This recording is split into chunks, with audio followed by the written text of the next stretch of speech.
morning, students. I invite you all for second lecture of our one credit subject, failure mode effect analysis. Already one of the coordinator, Vinod sir, already explained about introduction to failure mode effect analysis. So in this lecture, we are going to see what will be the objective and what will be the benefits of FMEA and some little bit introduction apart from Vinod sir cleared in the last lecture, right? So FMEA is a purely industrial engineering concept. It is a part of total quality management. So any industry or any product or any service, we have to confirm the possible potential failure in earlier stages to find the causes and analyze the effects of the consequences of the particular failure. That concept is nothing but failure mode effect analysis, which is also called it as risk analysis. Failure mode effect analysis is also known as risk analysis. It is a preventive measure to systematically display the causes, effects and possible actions regarding observed failure. So any industry or any product, so if you are going to buy if you are going to manufacture a cool drinks, right, you are supposed to be the part of that manufacturing cool drinks. You are going to add ingredients. You have to purchase from ingredients from the some other agency. You are adding ingredients and mix with the water. You can convert it into final products of soft drinks. If the quality of the raw material is getting poor, that will leads to getting failure in your cool drinks. So in that, for example, for that in this case, we need to I need to display the various causes. In the because of the causes, what will be the effect and what is the possible actions to observe the regarding that failure. In the things we are going to do it in our FMEA analysis.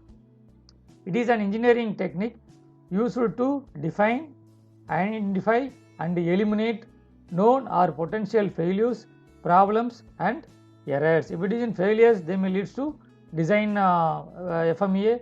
If it is in a problem, that also leads to design and process FMEA. If it is an error, there may be a probability that error may be get it in service FMEA, right? In all aspects, we may implementing FMEA in either service or process or design or products.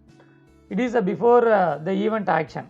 So earlier stages, you have to identifying the causes of causing potential failure in very earlier stage.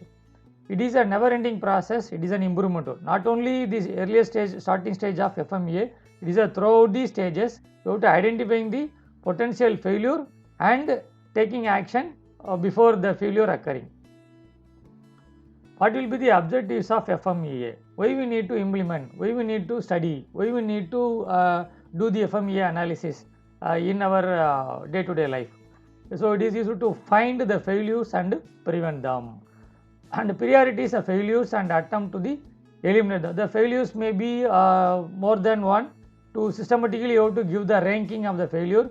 Based on that rank, you can give a priority to the failure and you can suggest or you can make an attempt or to find the technology or to find the concept or to eliminate the such a failure. That is objective of the FMEA. What will be the benefits of FMEA? Right? What are the benefits we are achieving if you are implementing FMEA in our product or process or service? For through the FMEA, we may improve our product or we are doing certain process that can be also the process effectiveness can be improved and reliability also good, and you have to improve the quality of the product as well as process and service also. And FMEA also increases the customer satisfaction due to the you are getting feedback from the customer. You can find the causes of the failure and rectify the failure. Throughout you are achieving customer satisfaction.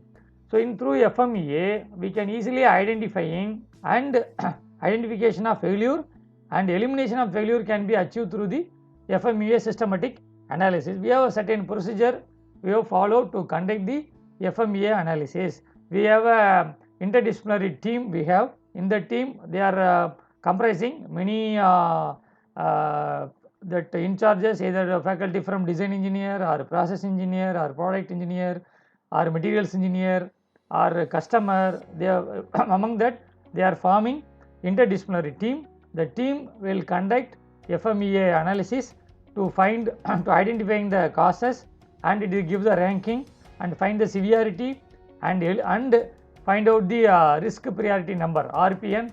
Based on that, we try to identifying the methodology or concept or technology to eliminate the failures, and it prioritize the product bar process deficiency. According to our procedure, we try to find out the failures, and you can give a priorities, you can give the ranking. Suppose you can give the ranking to 1 to 10, the failure may be either 4 or 5. Among that 4 or 5, which one causes the more severity? Based on that, you can give the higher priority for the failure that leads to more damage or more difficulties. And it will capture engineering as well as organization knowledge, sufficient engineering as well as organization knowledge, which is essential to conduct the FMEA analysis and also to eliminate the failure modes and failures of products and process. In that FMEA analysis, we have a document process and track the action taken to reduce the risk each and every time to find out the failure, and we have a properly documented and find out the that remedies or action need to taken in order to reduce the risks or to eliminate the failure through FMEA.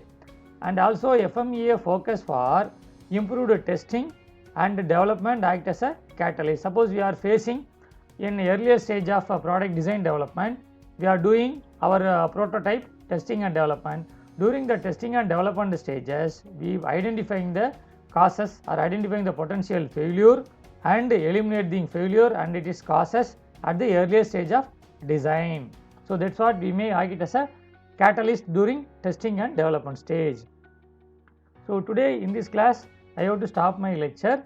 In next class, we are going to discuss various stages of FMEA and different types of FMEA. Already we explained that what are the types of FMEA we have followed. We have to follow in the for design aspect, as well as process object, as well as service object.